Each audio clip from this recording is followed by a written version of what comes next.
good morning, good afternoon, good evening everyone. Nasaan man po kayo sa parte ng mundo. Welcome to our 77th installment of the Stop COVID Deaths webinar series brought to you by the University of the Philippines. Maraming salamat po for being part of our credible online community at to all those who have just discovered us for the very first time today. Welcome po at sana po masayan po kayo sa pag-join sa ating online community. Yung pong ating mga balita, lalo na po sa social media, marami na po ang impormasyon na lumalabas po, no? Kaugnay po sa mga boosters, dose 3 or third shots, mix and matching of the vaccines. Marami na pong mga kuro-kuro at mga balita po tungkol dito. But as the Philippines begins to secure larger and larger volumes, as we have also known from the news, in order to reach more and more people, in order to vaccinate as many Filipinos as possible, the question of giving an additional dose in order to protect certain populations po natin and also to improve the general welfare of Filipinos come into play. Ano po ba ang booster at bakit po ito kaiba sa tinatawag po nilang third shot? Pwede po bang makatanggap ng additional na vaccination dose na kung ang natanggap po ninyo ay Chinese brand, pwede na po kayong tumanggap ng ibang platform using po na vaccine. Meron po ba tayong sapat na mga bakuna sa bansa to create a good level of protection sa ating populasyon and to bring ito pong mga transmission rates very low so that we will not be fearful na magkakaroon po ng mga surge na napapabalitaan po sa mga bansang katulad ng Singapore and others po in the Eastern European region. Ano po ba ang pinaka-the best na vaccination schedule para po sa ating mga frontline health workers? So yun po ang mga katanungang susubukan po nating sagutin sa ating webinar for today. And if you want to get the answer straight from the most credible experts, please stay tuned. I'm Dr. Raymond Francis Sarmiento, Director of the National Telehealth Center, National Institutes of Health, University of the Philippines, Manila. Always a pleasure to be with all of you during our regular Friday lunch date. And I always look forward to our Fridays. I get to share hosting duties with my partner and also our adjunct research faculty at the National Telehealth Center. She is also the President's envoy for global health initiatives, Dr. Susie Pineda Mercado. Dr. Susie? Hi, good afternoon, Raymond. Magandang hapon po sa inyo lahat. Saan man kayo naroon, we welcome you to the webinar. For those of you who are watching on the playback, magandang araw sa inyo. And we are looking forward to a very exciting discussion. Sabi nga ni Raymond, pag-uusapan yung booster, no? Raymond, may nakita ako mga words dito na nahirapan din ako, no? Mga primary series, heterologous, homologous, mga winning efficacy. Ano ba itong mga ito? So we are going to talk about what happens after you. Do you need one more? Who needs one more? And how and why is this going to be important for us? Raymond, tama rin yung sinabi mo, no? Ako, I always watch out for what's happening internationally. Yung pong United Kingdom, ang dami na po nilang nabakunahan. May surge po sila ngayon, isang linggo na tumataas yung numbers of cases nila, and apparently there's some kind of a mutation of the Delta variant, and we will do some research para we can bring you more information about this, no? Yeah. Singapore is the same, no? Biglang nagkaroon sila ng surge, biglang 5,000 yung mga cases nila. And so, you know, we were just talking about this before we came on air, na we really have to think about some kind of a routine vaccination program for COVID na ngayon parang reactive tayo, okay? So, which is understandable because it's very new. But over the long haul, we will have to start a real vaccination program that is continuing. And ito nga, a few days ago, the US CDC also and the European Drug Agency also approved the use of vaccines for 5 to 12 years old children. So pagdating na lahat ng mga yan, kailangan meron tayong paghahanda sa ating kaalaman bukod sa paghahanda ng ng health sector natin. Anyway, today we're gonna talk about ano ba yung booster? Ano ba yung pagkakaiba ng booster tsaka additional shot? Ano tawag yes, third dose, Dr. Susie. Third dose, mga gano'n, no? So ano ba yan? So alamin natin yan, and we have excellent speakers. As always, we are mapalad po tayo. We're able to get really good speakers who really like you, our audience. So we're really thankful to all of you, especially those who are watching from outside of the Philippines na I know the time must be very difficult for you, but andito pa rin kayo and we are here because you are here. Over to you, Raymond. I think we Thank you, have Dr. Pat's person on the Yes, we'll go into parts. Thank you, Dr. Susie. And for those who are joining us for the very first time, we usually start off with a very brief video interviewing po just to get the pulse of the common folk on the street po, which is what we call person on the street video. And for this POTS interview video, we will be asking them, ano po ba ang inyong pagkakaintindi sa mix and matching ng mga vaccines para sa mga booster shots? TVUP, take it away. Ang pagkakaintindi ko sa mix and match, yun yung babakunahan ka ng pwede kang bakunahan ng iba't ibang brand. Personally, feeling ko yung mix and match dahil nga yung vaccines kasi are di ba? From chemicals naman talaga. Hindi naman din talaga siya natural. Parang magdudulot din siya ng chemical imbalance sa katawan since parang hindi pareho kasi yung gamot. Yung mix and match kasi may ibang vaccine na yung efficacy mas mababa compared to other. And I think mas pinapataas lang yung efficacy kapag nag-mix and match sila. Depende kung ano yung vaccine na natanggap mo. Sinabi rin naman din sa amin noon na nung unang nabakunahan ako, parang bawal daw magkaroon ng ibang vaccine. So, nung narinig ko na merong mix and match na vaccine, parang medyo hindi ako tiwala. Kasi sinasabi niya sa amin noon na hindi dapat magbo-booster shot ng ibang vaccine. But now, sinasabi niya sa amin na magmi-mix and match ng vaccine. So parang medyo sa akin, parang medyo nalito ako doon. Yung pag-mix and match, yes, okay siya sa akin kasi may extra protection tayo from the other brand ng vaccine. I think mas okay, mas nabuboost yung immune system natin. Kung magkakaroon ng booster shot, mas preferred ko yung same brand. Para syempre, possibly wala na magiging side effect. With regards sa mix and match, pwede naman basta nag-conduct na sila ng clinical trials and wala naman magiging problema. Okay naman sa akin. Kung I would be favor for third booster,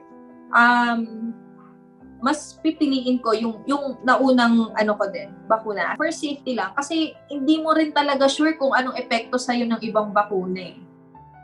Kung anong mas okay na ni-report based sa science, dun tayo. For me, yung kukuha pa lang ng bakuna, yung kailangan i-prioritize ng government.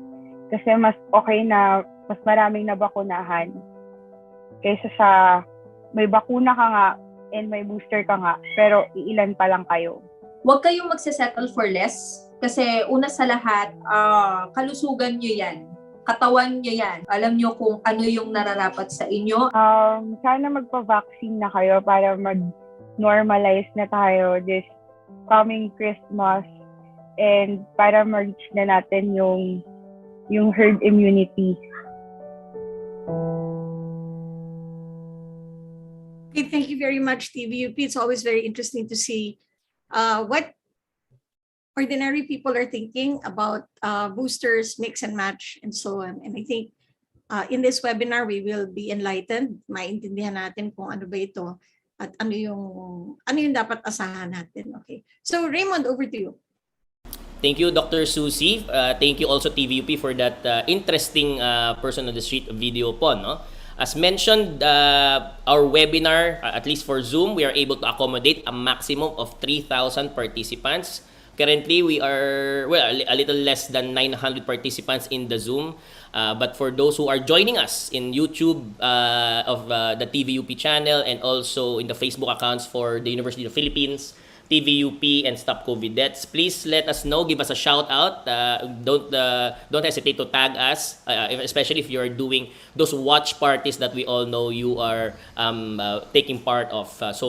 If you are able to join us in the Zoom in order for you to be able to get the full experience of the online community, please do so and encourage your friends, families, and your co-workers. Oftentimes po, we also have these fun quizzes or fun polls. And for those who are outside of Zoom, please join us dun po sa ating Menti meter. For our Menti for today, here it goes. Just go to www.menti.com and then enter the code if you are prompted. 7139-5557. That's 7139-5557. The same set of questions being asked in Menti are also the same set of questions being asked sa ating Zoom poll. We will have only just 2 questions as always. So please, if you are, let's say, if you are available and you're inclined, please join us in this fun quiz. Over to you, Dr. Susie. Okay, thank you very much, Raymond. And of course, we have very interesting speakers, and we will be having a discussion later. So if you have questions already, you can put them in the Q&A box para makita na namin, tapos we can probably ask them later. Sige, go ahead, Raymond. Thank you, Dr. Susie. We also would like to share, especially for those who are joining us for the very first time, we will be, in our immediate past webinar, we will be reverting to the standard panel discussion format, which is comprised of having a main speaker give his presentation, and then a set of reactions from members of our esteemed panel of guests for today. That will be followed by a Q&A session wherein we will be entertaining questions coming in, not just from the Zoom po, no? Pwede po kayo magtanong kung nandun po kayo sa Facebook at sa YouTube channel po natin. And for those who are asking, we all know you are asking about this, the certificates of attendance. Ang ating mga certificates will be sent out at least to those who have attended 50% of the webinar duration. That's how we do it for Zoom. And for those who are watching in YouTube and in Facebook, please let us know so that we could send you your certificate of attendance. And without further ado, Dr. Susie will now introduce our opening remarks speaker. Okay, so before I introduce our speaker, I just want to greet everyone. Natutuwa naman ako sa chat box, Raymond, tingnan mo nga. Parang, alam mo, people are greeting, have a good weekend, di ba, God bless you. Mga hope you're having a nice day, mga ganon. Sabi ko, sometimes these little greetings for all of us really are very uplifting. And we have to do that, no? Para matatag tayo, tuloy-tuloy tayo, hindi naman tayo susuko rito. Okay, our main speaker, not our main speaker, our introductory or opening remarks speaker, hindi na naiiba sa inyo. Siya po ay ang special advisor to the National Task Force on COVID-19. And as we've always said, he was one of the first ones who put forward this webinar series. We welcome Dr. Ted Herbosa. Hi. Good afternoon, Susie and Raymond, and also to our distinguished guests, our organizers, our regular webinar followers, and all of you online via Zoom, YouTube, and Facebook. Welcome to our 77th special topic on COVID-19 boosters na, mix and match pa. We are now on our time wherein our gains in the national COVID-19 pandemic response are already palpable. This 77th webinar of the Stop COVID Deaths has become an important part of a source of information that is updated about the COVID-19 and our country's pandemic response. Truly, we are now succeeding with the solidarity of all Filipinos in following the public health standards and getting vaccinated. Let us talk a little bit about our progress on vaccination. We have many milestones after 8 months of our national COVID-19 vaccine deployment program. We have delivered 106 million doses of the COVID-19 vaccines, 8 brands, by the end of October 2021. Last October also, we were able to reach our highest number of vaccine deliveries at 34 million doses in a single month. We used to have only deliveries of about 10 to 15 million per month. So we doubled that for the month of October. We also achieved the highest number of vaccinations per month at 13 million doses deployed for the month of October alone. Last October 15 to we started vaccinating 12 to 17 years old with comorbidities in the National Capital Region. Last November 3, we already allowed the vaccination of all 12 to 17 years old in the National Capital Region. And today, we are now launching the nationwide vaccination of children in Baguio City.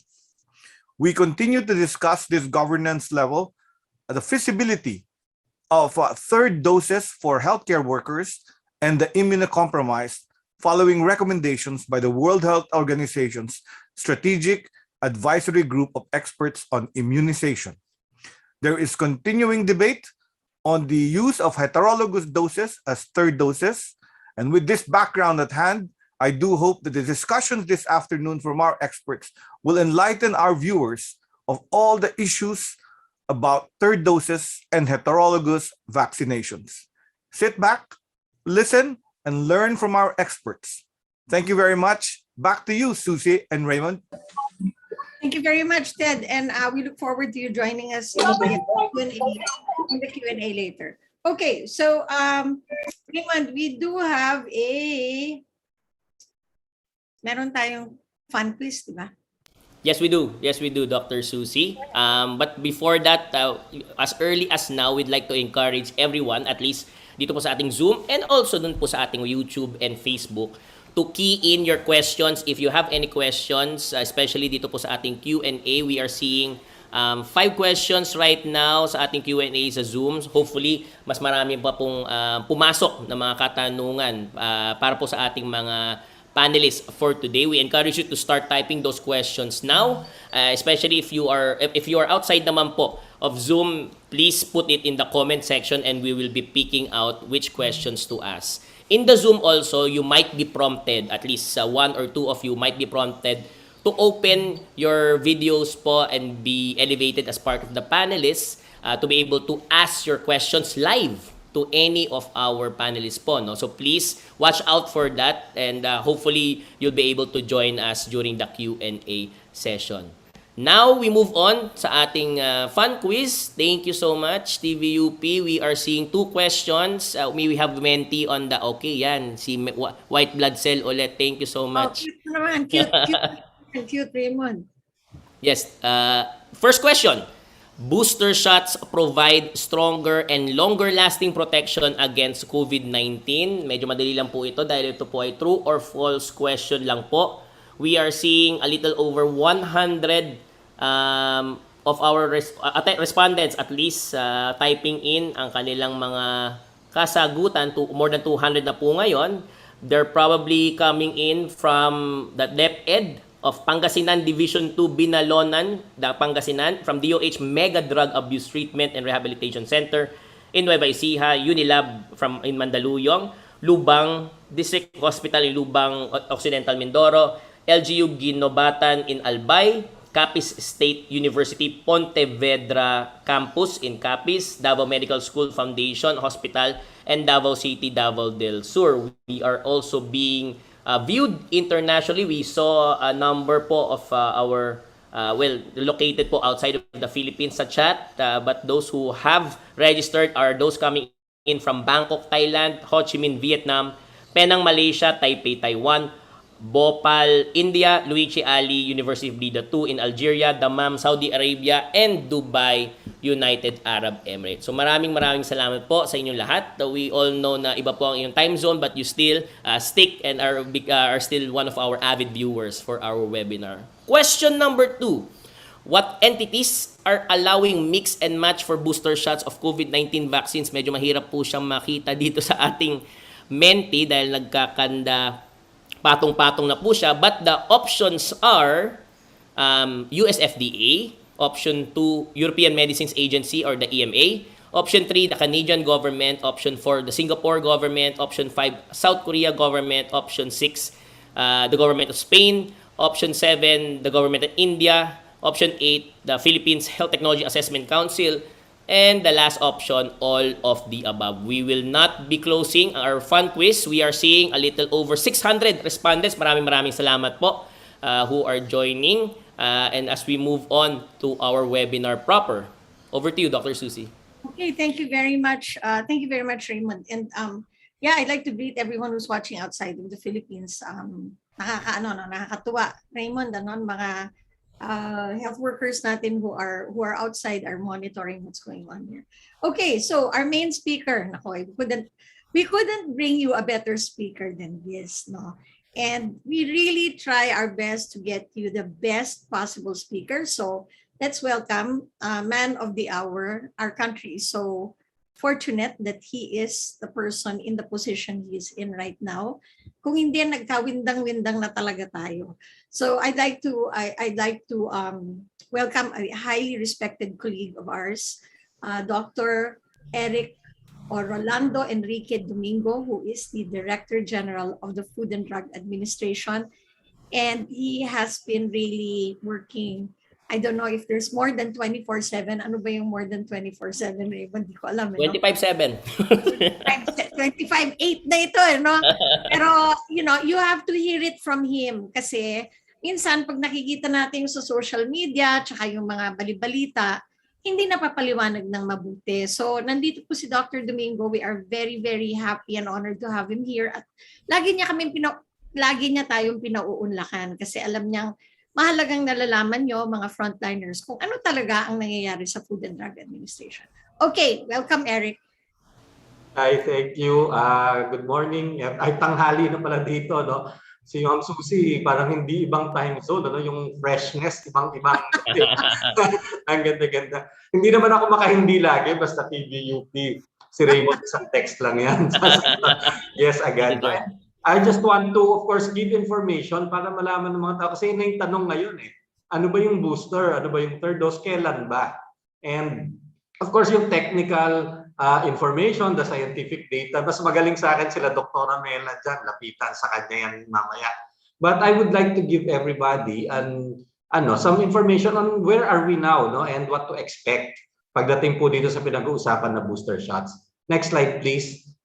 So, unang-una, I just like to remind everybody, all the vaccines that we are using right now are still under emergency use authorization, no? So, ongoing pa rin po talaga mga clinical trial na phase 3 ng mga yan, especially lalo na kung nagbabago ng mga age group, and that we have no product yet that is completely certified or completely approved here in the Philippines. Sa buong mundo, actually, meron lamang naman isa, si Pfizer, sa US FDA. Pero hindi pa rin sila nag-a-apply sa ibang mga bansa or at least hindi pa na-approve. At dito sa atin, wala pa pong applications. So all vaccines that we are using now are being used under emergency use authorization, meaning we know that the benefit outweighs the risk. Tinignan naman natin ng gusto yung safety tsaka yung efficacy profile bago natin gamitin. Next slide, please. Having said that, at this time we have 8 vaccines that are that have EUA here in the Philippines. Ito po yung malagi natin naririnig, si AstraZeneca, Pfizer, Moderna, Sputnik, Janssen, yung sa Sinopharm, tapos yung Covaxin. Next slide. And of course, yung Sinovac, which is about more than 50%, no, of the vaccinations that have been given in in the Philippines. Next slide, please. Doon sa 8 vaccine brands na yan na ginagamit natin, every time we give an EUA, an emergency use authorization, it's very, very particular. Nakasulat doon kung saang factory siya ginawa. Kasi kailangan alam natin na good quality ang lumalabas sa factory na yon. Nakalagay kung ano ang dosage schedule niya, kung kailan ibibigay ang una at yung pangalawa. Nakalagay kung ilang ml yung i-ineksyon, kung paano isa-store yan, kung ano yung shelf life niya, kung kanino siya pwedeng gamitin at kung kanino hindi. So very, very particular on each and every emergency use authorization.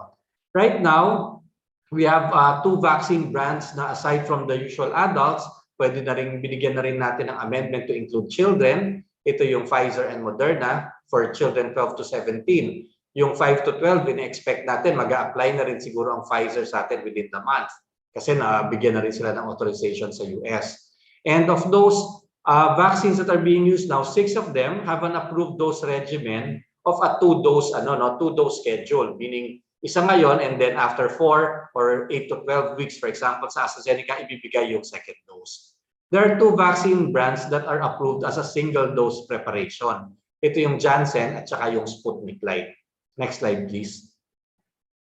So, Pag sinabi po natin na yung EUA, very particular, tuwing merong ibig sabihin, yun ang inaral natin, no, na information about that vaccine, yung nakalagay dun sa EUA niya.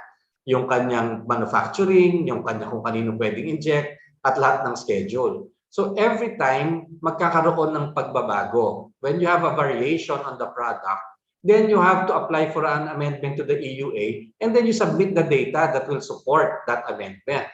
For example, pag nag-change ng indications, yung age mo, imbes na 18 and above, nagdagdag ka ng 12 to 17. Nag-apply po sa atin yan at pinakita nila sa atin yung data to support it. Kung nagkaroon ka ng new manufacturing line, ngayon maraming nag-expand, no, ng production, pag may bagong factory, kailangan pakita sa amin yung proof na good manufacturing practice, yung kanilang bagong factory, at nasigurado tayong consistently good quality product ang lalabas doon. If you have, for example, changes in product information, may bagong side effect na nakita, kailangan i-apply sa amin yan at idadagdag natin sa product information ng bakuna, including changes in dosing schedule. If you now have a third dose or a booster dose, then you have to have an amendment to the EUA. Next slide, please. So ito, kailangan yon ang mag-a-apply syempre yung ating kung sino yung may-ari ng EUA or yung government. Ngayon ang laging pinag-uusapan, ano ba yung additional dose, no? Kamukha sabi ni Raymond at ni Ma'am Susie kanina, no? Ano ba yung additional dose? Ano ba yung booster? When people ask me, let's just say it's a third dose, no, or additional dose. But if we look at the Health Technology Assessment Council recommendations, medyo pinaghiwalay nila, no? Yung additional dose, may category siya na separate from booster dose. Yung additional dose is, for example, no, yung vaccine na Sinovac. Ito yung nakita ng WHO na hinihintay natin yung final recommendation nila. They have interim recommendation to give a third dose as part of the primary series ng Sinovac kasi doon daw sa mga elderly, yung mga 60, 65 years old and above, and immunocompromised, even after the second dose, you don't get an immune response high enough as compared to the younger people. So kailangan daw magdagdag ng pangatlong dose about at least 28 days after receiving the first two doses. So yun yung additional dose, no? Parang imbes na dalawa ang dose niya, kung ikaw ay 65 years old, talagang ang iyong schedule ay 3 ang talagang iyong magiging bakuna para makuha mo yung optimum effect ng vaccine na yun. And then yung age stack, nagdagawa sila ng separate classification, yung booster dose. Ang pagkakaiba niya, yung booster doses are given at least 6 months after completion of the primary series. So meaning, nakompleto mo naman yung series mo, maganda naman yung immune response, kaya lang yung possibility na nag-wane. Halimbawa, ang effect niya, baka kailangan magbigay tayo ng isang extra dose na booster. At ito yung tinatarget nga ng Department of Health na sa last quarter of the year, itong November, December, sana planong magbigay, no, sa healthcare workers at saka yung elderly because they are the most likely, no, to develop severe COVID kung magkaroon sila ng breakthrough infection. And then for 2022, possible na magbigay dun sa A2 to A5. No? So hindi naman po lahat ay kailangan bigyan agad-agad ng booster. No? Yung A2 to A5, less naman yung kanilang chances of going to severe COVID. So possibly kung magbibigay sa 2022 pa yan.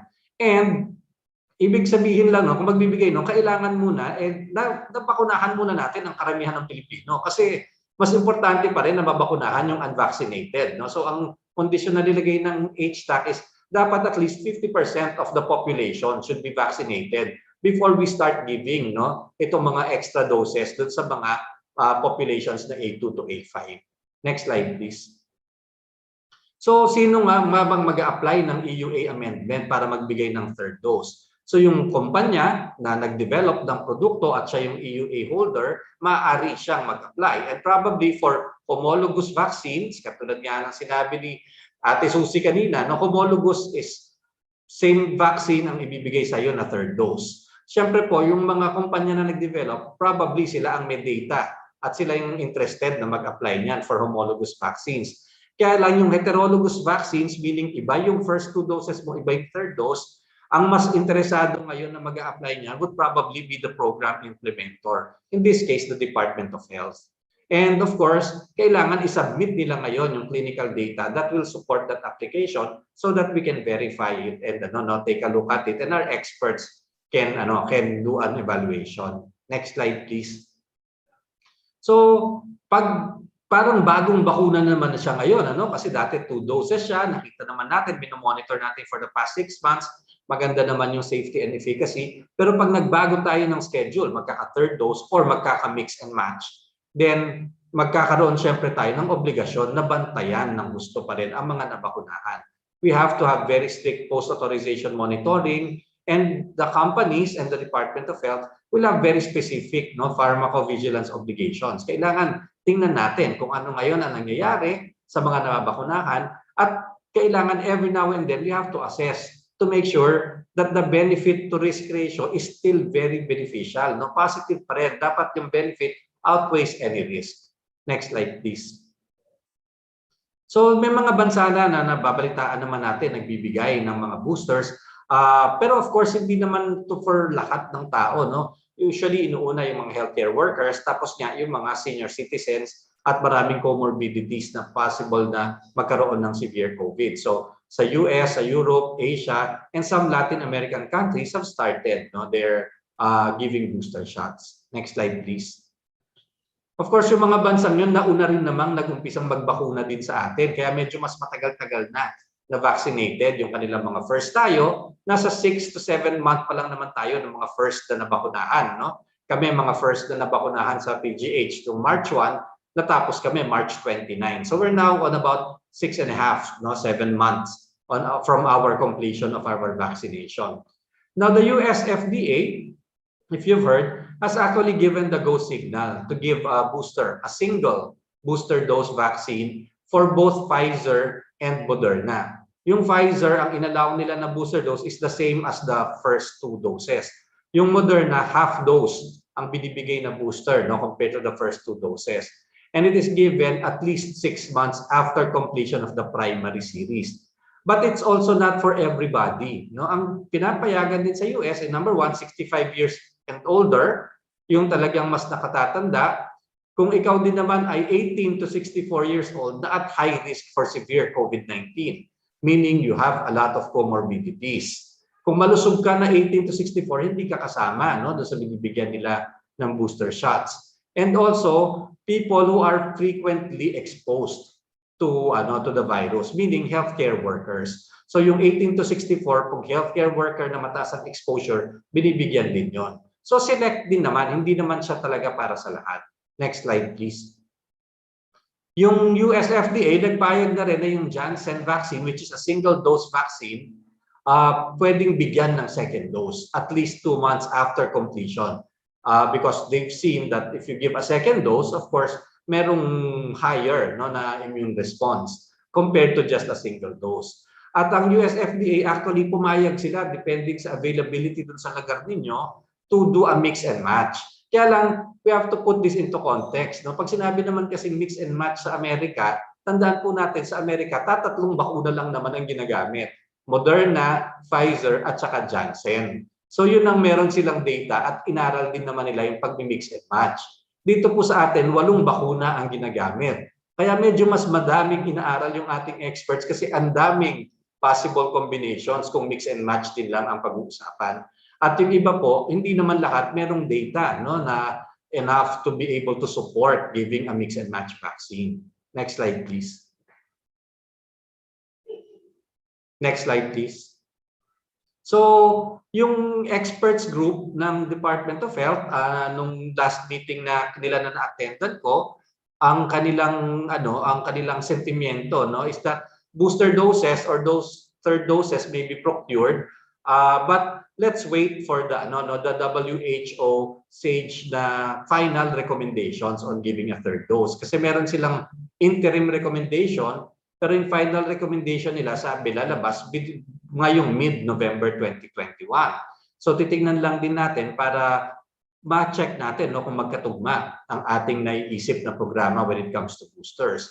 And of course, the experts group of the DOH is reminding everybody that we have to recognize the equity concerns ng COVID-19. Kasi mga 65% pa sa atin ang unvaccinated.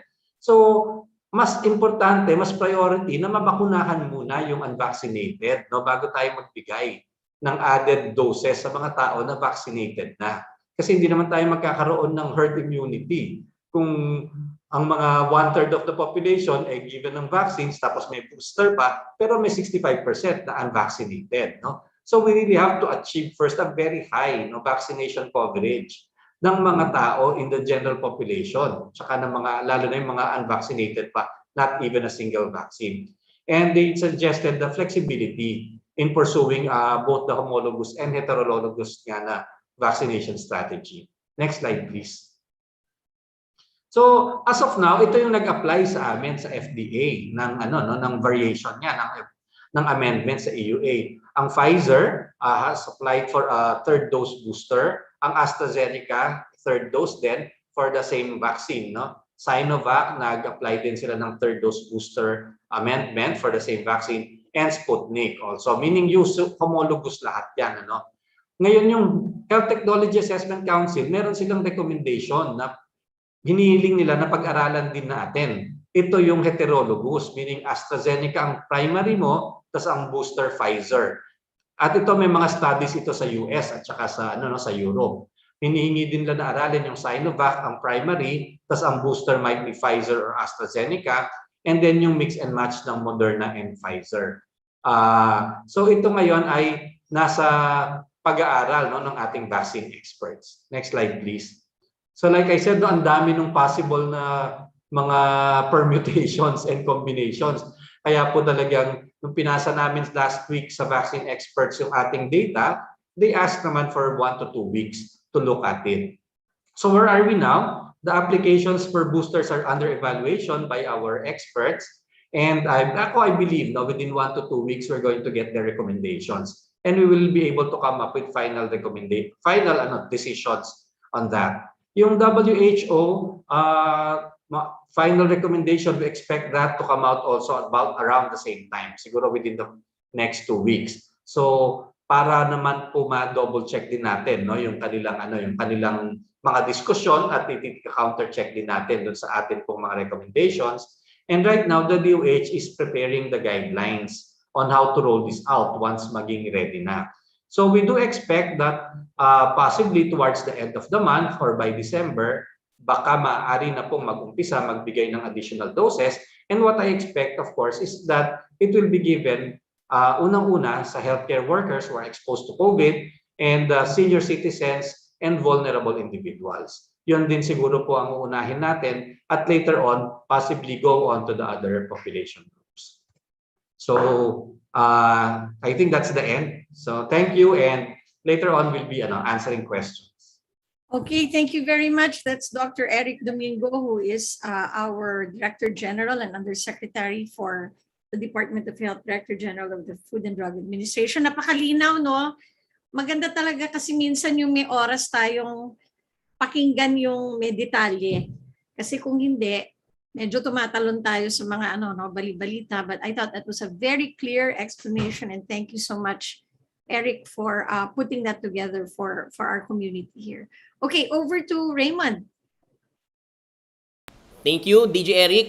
Malinaw po ang iyong pagkaka-explain, and we hope you'll be able to further elaborate po during our Q&A. Thank you also, Dr. Susie. For our next speaker who will be giving her reaction, but she's really no stranger to us because she was the one who gave us like a preliminary explanation on the available evidence for COVID-19 boosters. She is a professor with the Institute of Clinical Epidemiology of the National Institutes of Health, University of Philippines, Manila. Pleasure to have with us again today, Dr. Marie Carmela Lapitan. Dr. Lapitan. Hello, good afternoon, everybody, and thank you for giving the Philippine COVID-19 Living CPG Group an opportunity to share with you an update of our work. No? So I will just focus on what we have at the moment regarding what we call as heterologous or mix and match boosters of the COVID-19 vaccines. No? So I will really just focus on the evidence of what is this mix and match booster, and also tell you what we do not know at the moment. Okay, so if you remember, for those who attended the September webinar on boosters, I think at that time we presented there were only three very small studies on heterologous or mix and match booster vaccination studies. But unfortunately,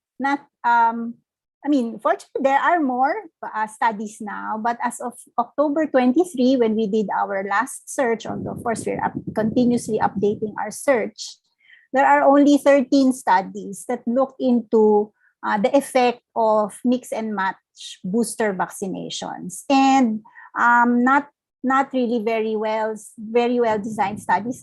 Only 3 were randomized trials, only 4 were comparative cohorts, 3 single cohorts, and 3 case series. And majority of these studies had really not very big samples. No, I don't think there was a study that had more than 200 per arm. So, and then these studies looked at very different combinations. So, as you will see later, for one combination, there are probably only 1 or 2 studies looking into, does this combination really work?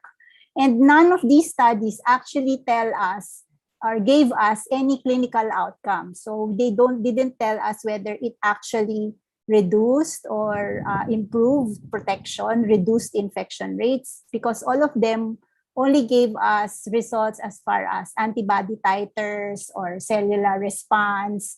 So puro siya immunogenicity studies. No? None of them were actually clinical studies.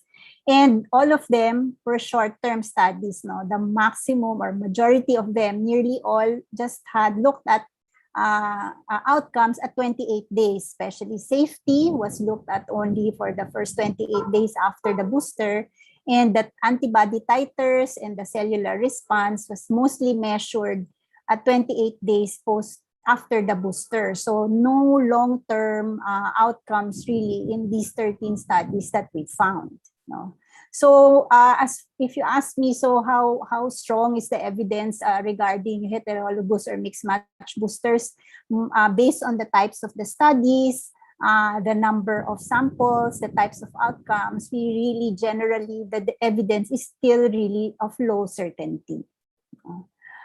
So in the next few slides, I just want to tell you how the slides will appear. No? So ganito siyang itsura niya. So I will tell you which is the primary vaccine and then what is the booster in that particular study. We will see what are the outcomes. Here it will tell you how many studies were actually present studying these combinations. And then so it's not working. We look at if there is any, but I tell you now, wala namang may clinical outcomes. What are the outcomes in terms of antibody response? What is the response as far as the cellular or T cell response? And what is the safety outcomes in that particular heterologous mix? So comparing this combination with the homologous, or meaning giving a booster of the same vaccine, and comparing it with another combination. No? So you will see arrows. No, if it's a green arrow up, that means that this combination up there showed higher titers. If it's a down arrow red, it means it gave lower titers than giving the same vaccine as a booster, or equivalent titers. Or as far as safety, if you see a pink arrow up, that means there are more adverse events if you give a different booster compared to the same vaccine as a homologous booster. Or if it's a green arrow down, that means lesser side effects with this heterologous booster compared with the homologous booster, or equal, meaning similar side effects. The N's here are the number of studies that actually gave the outcomes, and the descriptions down below will tell us how certain are we of the general results of these studies. No? That's so moderate or certain. Low certainty, depending, of course, on the number of studies and what are the designs of these studies. So So one thing that the first observation is boosting is immunogenic. So in general, all the booster studies that we've looked into show that if you give a booster, you will really have a higher antibody response, cellular response compared to before your boosting. So and regardless of what booster you got, same vaccine, different vaccine. So boosting, increasing your immune response is more or less a given. Okay. So as I said, we're looking here now at what is the data about heterologous vaccination. So let's look first of what if you were given, so your first series, your primary vaccination is a Pfizer vaccine or a Moderna vaccine.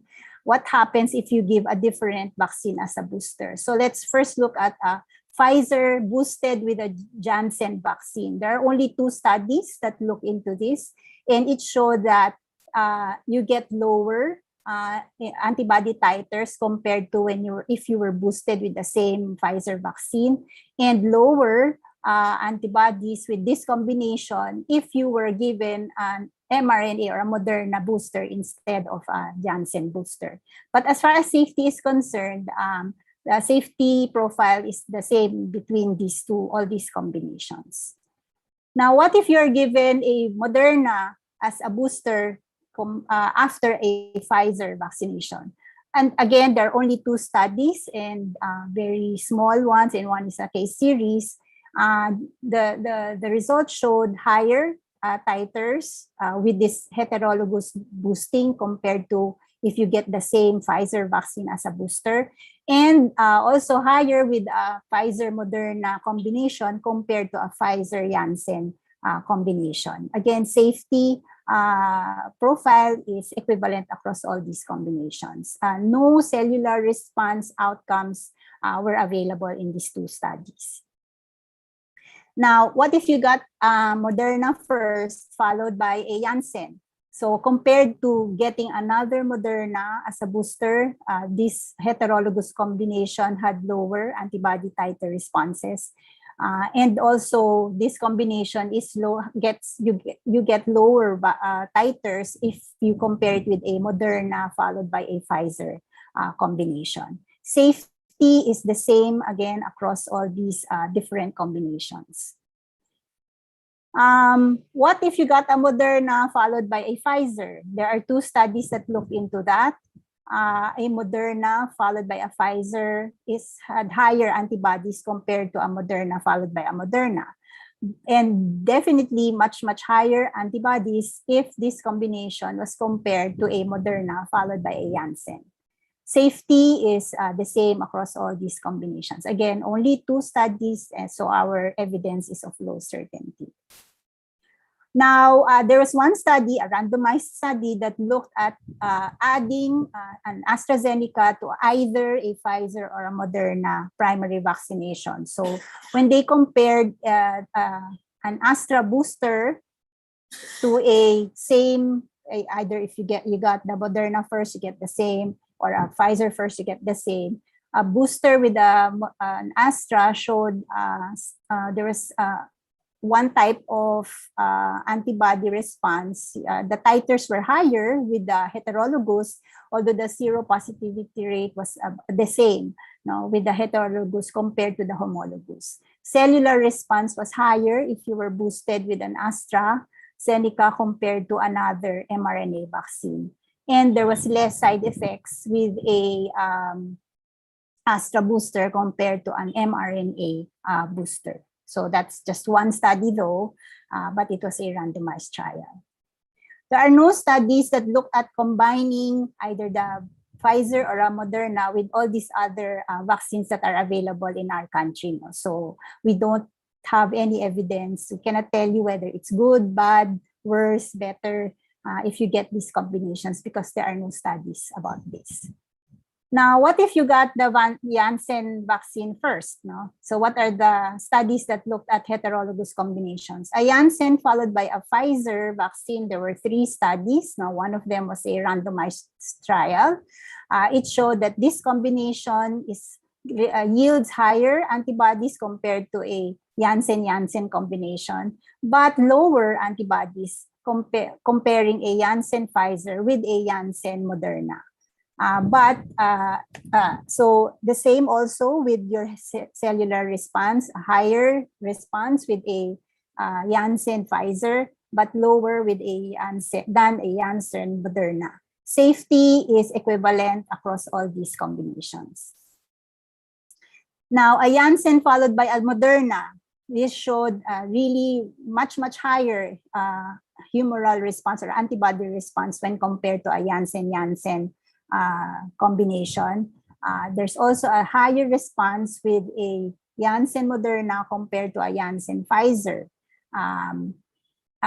Cellular response, again, higher with the Janssen-Moderna than a homologous or a heterologous combination. However, there was one study that showed that there was higher adverse reactions with a Janssen-Moderna combination compared with a Janssen-Janssen and a Janssen-Pfizer combination. So there was some types of adverse responses were higher in the heterologous Janssen-Moderna study combination.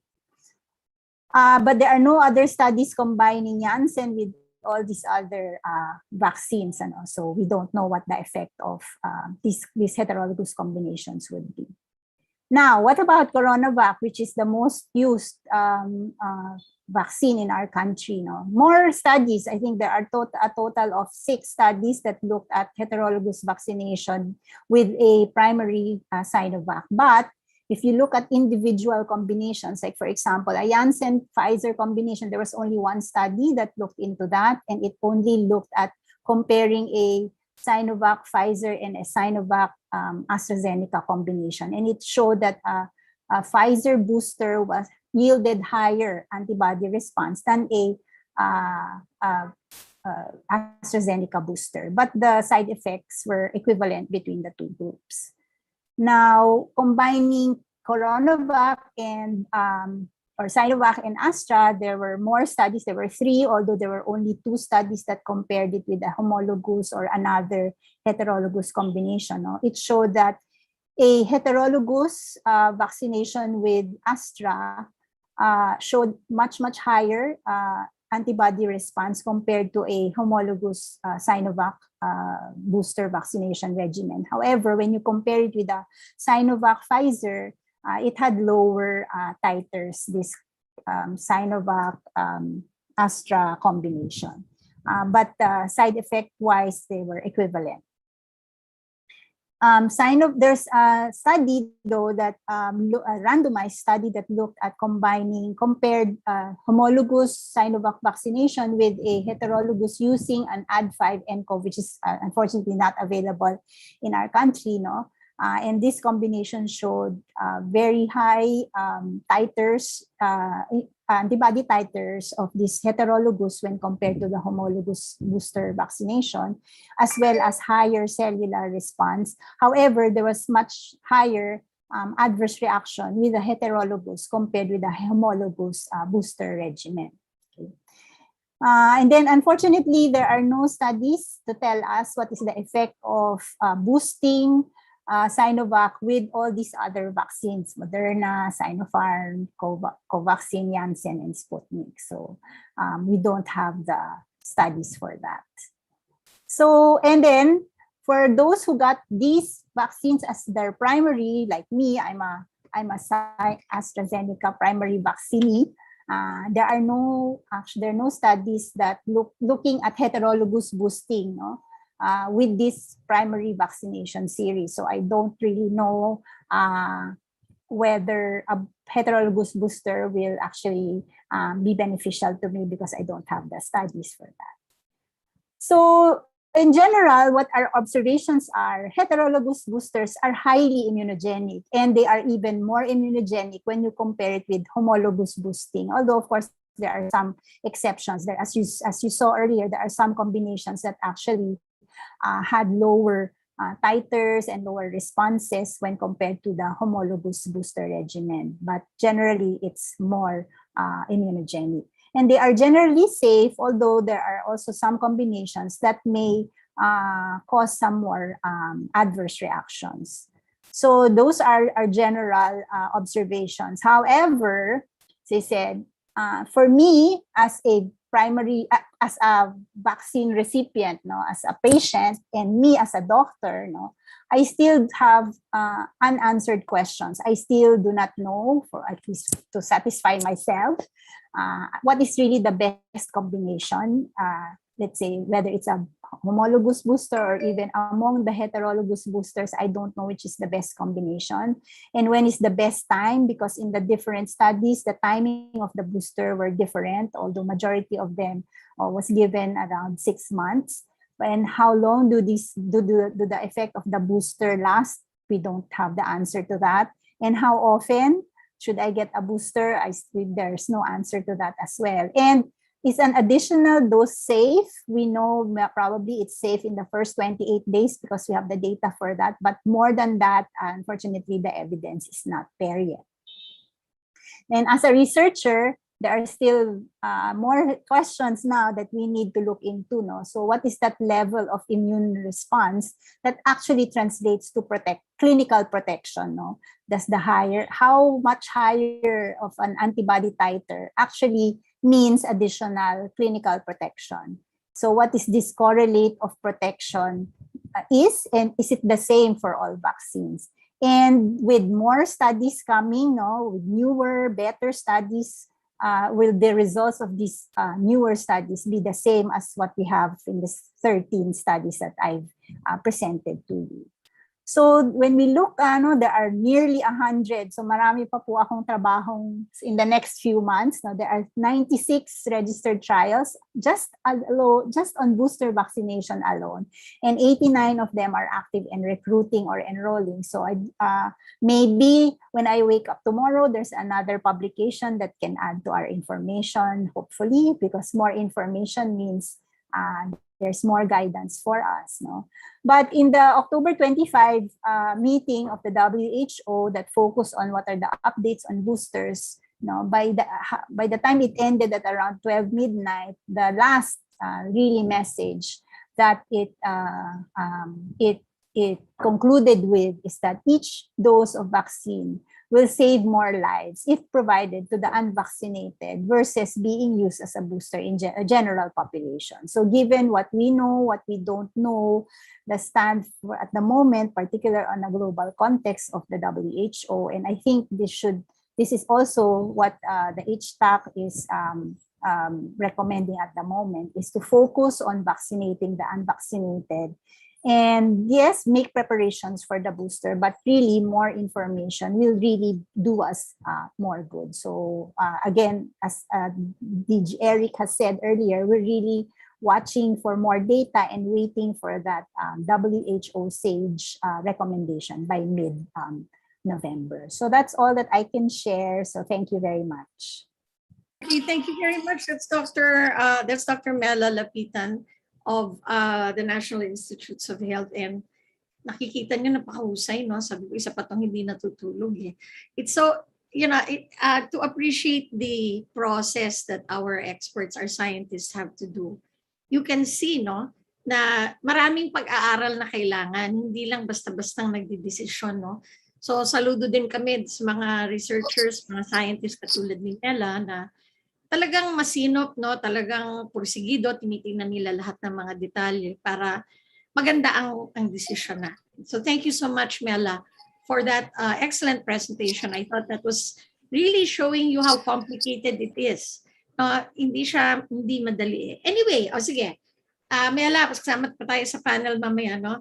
Okay, so now we have another speaker who is, again, not a stranger to you. We've always had her every time we want to have a local government voice. We have our City Health Officer from Navotas City, Dr. Christia Padolina. And we're going to ask her for a reaction kasi si Ted kinikwento naman ito, at the end of the day, LGU pa rin ang magpapatakbo nito, no? So we'd like to hear your reaction, Christia, any questions or what is the situation on the ground? Kasi nababalitaan din natin na maraming mga bakuna na hindi na ibibigay. Sabi nila, hindi ko alam kung totoo to. So, Dr. Padolina, the floor is yours. Okay, magandang hapon po sa ating lahat. So I will be talking on wearing several hats. The first one would be as a provider of the vaccine at the ground as the City Health Officer. Number two is provider based on my specialty for OBGYN as past president of the Philippine Obstetrical and Gynecological Society, wherein I deal with special and specific population, that of pregnant women and lactating women. And the third is as end user. So in that regard, let me first congratulate Dr. Domingo for setting the stage. Ang ganda ng paliwanag. I wish we could invite you in Navotas to give that to our people, to our community. So in Navotas, we have what is referred to as FB streaming. Every Saturday, together with the mayor, we engage the community and talk to them directly. So nung lumabas po ang unang statement tungkol po sa booster, yun ho yung number one in terms of tweets and likes. Ano ba tong booster? So definitely, we had to adjust and make a communication statement for them because everyone was clamoring for the booster, but at the same time, nakikita ho namin sa mga text that they have so many questions. Third dose, booster, mixing, heterologous, homologous. So part of our role also is to educate them. So napaka-importante po nung naging lecture din po ni Dr. Lapitan, the science behind it. And sabi ko nga, minsan mabuti rin na nahuhuli dahil medyo late ang Pilipinas nag-uumpisa ng vaccination. We also have the opportunity to learn from other countries while undertaking our own study. And in that matter, yun ho siguro yung importante sa atin. Is there a need? Bakit ba natin pinag-uusapan itong booster? Kailangan ba? So, alam nyo, something unique in the city of Navotas, which I think is also present in NCR and other areas. Let's have reality check number one. Sa ngayon po, as of today, based on our meeting with IATF and NVOC, sa buong Pilipinas po, ang nababakunahan lang ay 44%. Which means that the rest of the other population unvaccinated, marami pa po. We're still working on the remaining percentage. Second, unique to the Philippines is we have a lot of OFW. So dun ho sa dami ng OFW na yon, sa syudad ho ng Navotas, ilan yung natatanggap namin every day that they got their vaccine outside at kailangan na silang lumabas. At tinatanong kung available sa amin yung bakuna na kapareho. So ang sagot ho namin sa kanila is, teka lang po, hindi ho available pa yung vaccine kasi depende yan sa supply and demand. Ngayon medyo nakakahinga tayo, medyo sa NCR busog tayo sa bakuna, pero there was a time na talagang wala ho kami may offer. There were demand issues that we're dealing with. So kung magkakaroon ho ng boosters, okay, then that would provide extra flexibility in supply. Hindi na maghihigpit lahat. Todo bigay na po kung ano yung available as long as there is a signed consent and there is proper screening. Before, ang issue ho is safety, pero ngayon po, ang hinahabol na is gusto ko hong madagdagan pa yung protection ko. Lampas na ho ako sa 6 months. So especially, nahihirapan po akong sumagot sa healthcare workers because sila ho yung nakaharap sa mga pasyente. And I know and I am aware that I need to protect them. So time is up na. Ano na yung offer natin sa kanila? So I do agree that if and when boosters would be provided, they should also be prioritized to per population. The city of Navotas is also the #1 fishing capital in the Philippines, which means that napaka-mobile ho ng population. We see people coming from Palawan, lalakad ho yan sa laot, magkakaroon ho ng interaction sa ibang lugar, babalik ho dito. So makikita po natin yung heterogeneity ng population, and that is quite important for us to provide the vaccine. Sandali lang sila nandito. Bigyan na ba ng bakuna? Makatulong man lang tayo sa boosting sa national. So I think there is no one solution for all, but as we appreciate the evidence, kung nag-uumpisa tayo ng mabakuna, ang unang tanong what is the best vaccine? Ang sagot natin it's the vaccine in your arm. Ngayon, ang tanong, sabi nga ni Dr. Lapitan, what is the best booster for me? So dito kailangan natin yung ebidensya, kailangan natin ma-educate yung community kasi sa ngayon sa current state, we are seeing people who are misleading the data. Some of them willfully, others dahil sa pangangailangan. Dahil hindi tinatanggap sa ibang bansa yung dati nang naibigay na bakuna. So I think kailangan din itong i-fast track because there is already a need. There is an identified gap that we have seen already. We appreciate the equity, we appreciate the flexibility and the safety of all this issue. And going into the safety, I think right now, because of the society, the POGs also needs to make extra coordination and collaboration with NVOC and DFA because we're dealing with a special group of population. And these are the pregnant and the lactating women. And in so doing, let me be the voice na sana magkaroon din po at makasama sila as being part of the expanded A3 in terms of the booster. So in terms of process, I think the best way is one, we rely on the evidence, scientific evidence. Two, we prioritize our population. Three, provide the flexibility that is needed. And for other areas, ang NCR kasi medyo kota na tayo, sana makahabol na po ang rest of the population sa Philippines so that we will now be able to go to the next step, which is the provision of boosters. In so doing, I would like to thank and say mabuhay to all the people na kasama po natin ngayon. Maraming salamat po. Okay, Thank you, Ma'am Susie.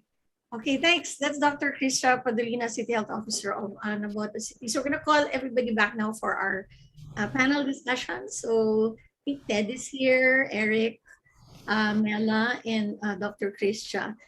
Before we go into the panel discussion, we have a public service announcement from Sigurado ka na ba sa reservations natin? Oo naman. Bakit bihis na bihis ka? Oo, magiging escort mo ko Mukhang may date si lolo't lola. Ilagay mo kaya ito? Ang ganda naman. Maganda yan. Special ang lakad natin. Ano, ready ka na? Ready na. Mom, Dad, aalis si lolo't lola. Oo, anak, after lunch. Sana lakad niyo po. Para sa atin lahat ito. Magpapabakuna kami dahil mahal namin kayo. Dahil mahal ko kayo, magpapabakuna ako. Wow. Thank you so much, TVUP. The COVID Communication Public Service Announcement is one of the many outputs of the UP research entitled Communicating COVID-19 in Post-Quarantine Philippines. It's headed by our UP Vice President for Public Affairs, Dr. Nenny Pernia, and funded by the DOSCP-CHRD and the Department of Health under the AHEAD HSPR project. Dr. Susie? Oo nga alam mo, Raymond, issue pa rin yung vaccine hesitancy. Parang marami sa atin, we're all convinced that people should be vaccinated pero hindi pa rin. So siguro ito yung magandang message ng TVUP, di ba, na parang you do it out of love. Gagawin mo dahil mahal mo yung mga kasama mo sa buhay, pamilya mo. Anyway, okay. So before we go into the discussion, Raymond, do we want to look at the questions of your Mentimeter and get some answers? Okay, thank you, Dr. Susie. For the two questions, first question, booster shots provide stronger and longer-lasting protection against COVID-19. 96% of our respondents selected true. And that's also, well, very, very similar to what Dr. Lapitan mentioned earlier. But for this one, I will defer to Dr. Lapitan and or DG Domingo. Question number 2, what entities are allowing mix and match for booster shots of COVID-19 vaccines? The ones listed here are, I don't know if you're able to see it in the Menti, but here in Zoom, the listed options are US FDA, European Medicines Agency, Government of Canada, Government of Singapore, Government of South Korea, Government of Spain, Government of India, the Philippines Health Technology Assessment Council, and all of the above. Medyo hati po kasi 44% selected all of the above, 43% selected US FDA, and then a sprinkling for all the other options. Maybe we could call on DJ Eric na lang. Sa Raymond, no, dun sa ayan, can you hear me na? Yes, sir, go ahead. Okay, so the US FDA definitely allows mix and match. Kaya lang, tatlo nga lang yung mix and match nila. Pfizer, Moderna, and Janssen. Yan lang kasi yung allowed sa kanila. Some European countries are allowing, especially yung AstraZeneca, pag nagkaroon ng allergy to the AstraZeneca, they allow giving an mRNA. So yun yung most common na makikita natin sa most countries. Singapore is allowing mix and match of Sinovac plus another vaccine for a third dose. Yung HTAC natin is also recommending that we be a little lenient when it comes to mix and matching. So inaaral din natin yan. So possibly Pilipinas masasama siguro sa listahan na yan. Okay. So all of the above tayo, no? All of the above. All of the above. Okay, thank you very much. So it looks like, alala ko tuloy, ewan ko, nung bata ako yung mix and match, yung sa Kamuning eh. Yung pagkabibili ka ng tela. Papatahin mo. Mix and match. Okay. Okay, let's start. Let's get the ball rolling. I think I wanted to start by asking Dr. Padolina if she had some specific questions for the FDA. Kasi parang ang naririnig ko, ang local governments natin ay talagang iba-iba ang kanilang, iba-iba yung mga hinaharap nilang challenges. So let's start with a dialogue. Maybe Christia, do you have any questions for Dr. Eric? Dr. Eric, we usually depend on releases by NVOC, DFA, and DOH because we do not, for safety issue, kasi yun yung concern namin, hindi kami nagpo-provide not unless authorized. Okay? So, ang tanong lang po namin is this one. The releases of this, as long as it is, pinakamarami kasi naka-receive sa atin, Sinovac eh.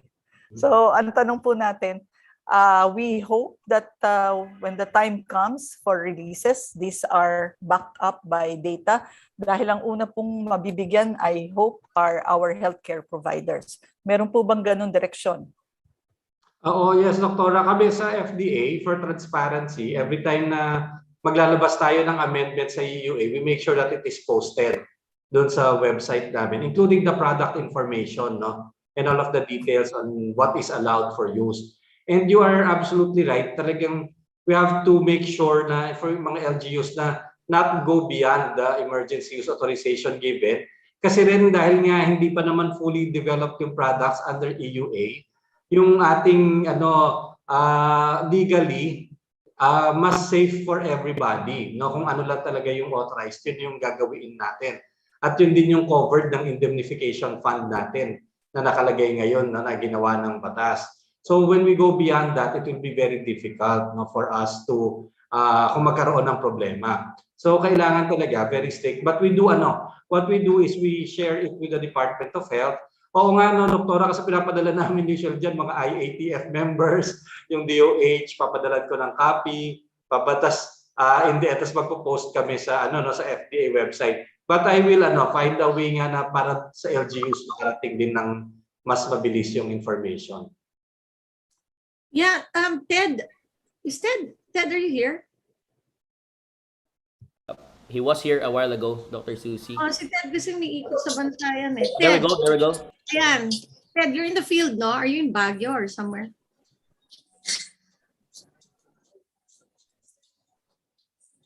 Yeah, Susie, you're asking a question? Yeah, nasaan ka ba? You're in the field, I'm no? in Baguio City. No, I'm in Baguio City. There's a launch of the vaccination for adolescents outside NCR.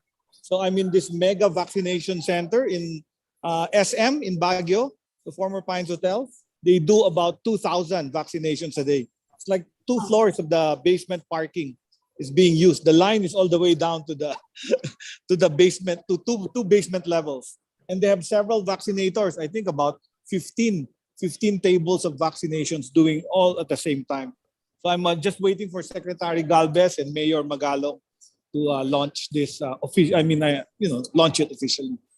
Sige, so earlier, Christia had a question for Eric. I was going to ask you also, do you have any parang points that you want to take up in relation to the FDA? Well, of course, we have to follow what the FDA recommendations are. The bigger problem in administration had been the brand preference, because initially most of our vaccines were Sinovac, and then when people are registered and they find out that what is going to be administered for that day is Sinovac, if you have 500, they end up going home. They end up only vaccinating 200. So that has been the situation. And more recently, we've even had a bigger problem wherein local chief executives are refusing their delivery of AstraZeneca because we had a donation from COVAX which is expiring on the end of November. Pero November 5 pa lang, nire-refuse nila dahil expiring daw. Ano yun, itatago ba nila? This is another problem wherein, that's what we want them to use. Like for example here, Pfizer is being given to the 12 to 17. But they have AstraZeneca for any parent or guardian that wants to be vaccinated na rin. Total, sinamahan na nila eh. Pero ang ibibigay sa kanila, yung AstraZeneca, because we have plenty of AstraZeneca as well. So we are reserving the Pfizer and Moderna to, of course, our 12.7 million na 12 to 17 years old. Okay, sige. Let me see. Eric, did you want to respond to that, or Christia? Kasi agree ako doon, yun sa vaccine. Tandaan din po sana natin pag pipili tayo, hindi kasi lahat ng bakuna pwede para sa lahat. No? Like for now, adolescents, talagang Pfizer and Moderna lang. And if you want to vaccinate them, then we have to reserve these vaccines for them. Mas konti talaga ito. So yung adults should, I think, opt for the other vaccines that are available. Oh, kasi parang nagkakanya-kanya no? Parang wala nang pakialam sa ibang tao. Basta ako, gusto ko itong brand na to. Parang merong ganong klaseng pag-iisip, no? Susie, I think for the community, yes, sometimes there is that brand preference. But remember that even before this came in, the LGUs already procured their own stocks. Okay?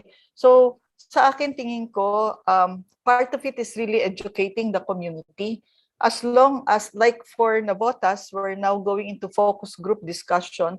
We also have tie-ups with Resilience of UNICEF. So, yung surveys namin, nakukuha namin to, napipick up namin kung may brand preference. And alam mo, I don't know whether that's just unique for Navotas, but our experience is mataas pa sila for Sinovac.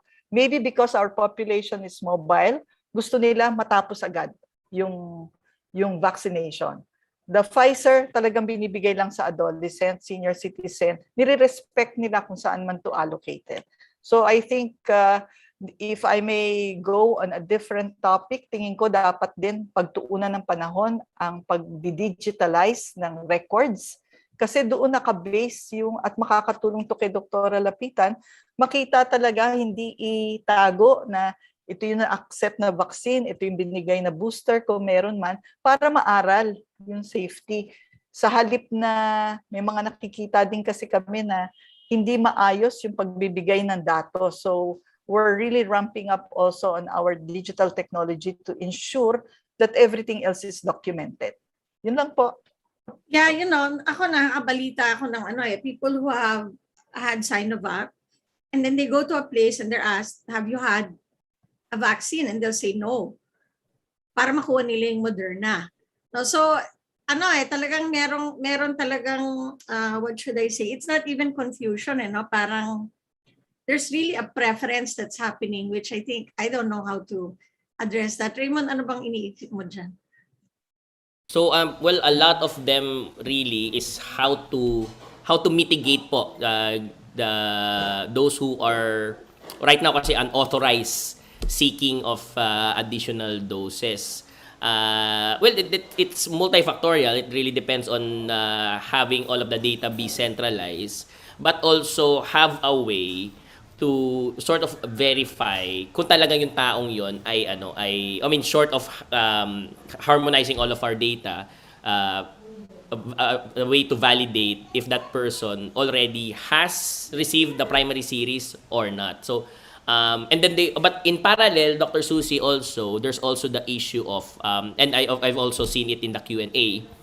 There are those who have mga contacts nila, let's say mga contacts po nila in the private sector, and those contacts in the private sector are essentially parang nilalako, quote unquote, yung kanilang mga procured na bakuna just because mag-expire na yung kanilang mga pinrocure. So there's really, even though we are pushing for equity, there are those, we also have to face the reality of expiring vaccines,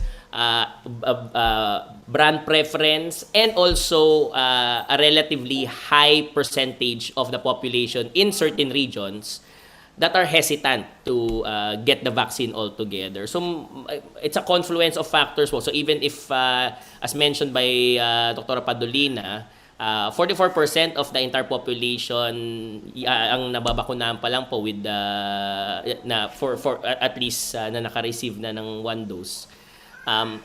Mahirap po talaga na to make sure that all of those are